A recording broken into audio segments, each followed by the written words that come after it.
মঙ্গলবার দক্ষিণ জেলার সাবরু মহকুমার শ্রীনগর সীমান্তের একমাত্র বর্ডার হাট পরিদর্শনে আসেন ত্রিপুরার রাজ্যপাল ড ইন্দ্রসেনা রেড্ডি নাল্লো। ভারতের বিভিন্ন ব্যবসায়ীগণের সাথে মৎস্য ব্যবসায়ী, শুটকি ব্যবসায়ী এবং লোকাল উৎপাদিত সবজি ব্যবসায়ীদের সাথে কথা বলেন বাংলাদেশের ফেনী জেলার এডিএম এর সাথেও। পরিশেষে সাংবাদিকদের সাথে কথা বলতে গিয়ে তিনি বলেন, এই সীমান্ত হাট খুব সুন্দর এবং সুশৃঙ্খল।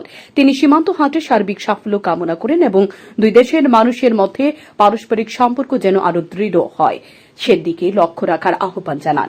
তাছাড়া সীমান্ত হাটের বেশ কিছু জায়গায় তার কাটার বেড়া ছিঁড়ে যায়।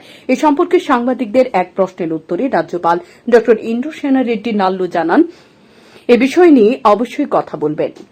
উল্লেখ্য, 13 জানুয়ারি 2015 সালে শ্রীনগর সীমান্তে বর্ডার হাট চালু হয়। রাজ্যপাল ড ইন্দ্রসেনা রেড্ডি নাল্লু সীমান্ত হাটে আসাকে কেন্দ্র করে গোটা সাবরুম পুলিশ প্রশাসন এবং ভারতীয় সীমান্তরক্ষী বাহিনীর জওয়ানরা তার নিরাপত্তার জন্য বিশেষ সতর্কতা অবলম্বন করে।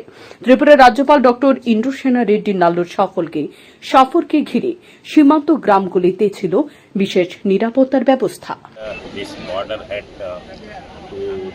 Know and understanding. It is very good for the local people of both the countries because since ages they were doing the weekly market business. In the same way it is continuing, and for the local people both sides they can come and they can purchase, they can exchange interstate, intercountry items.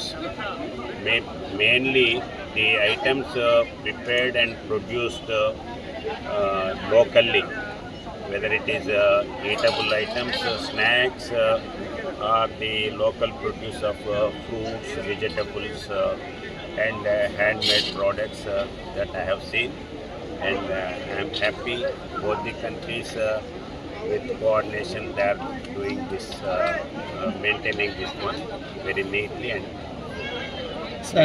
Bureau Report, News Daily, Bharat.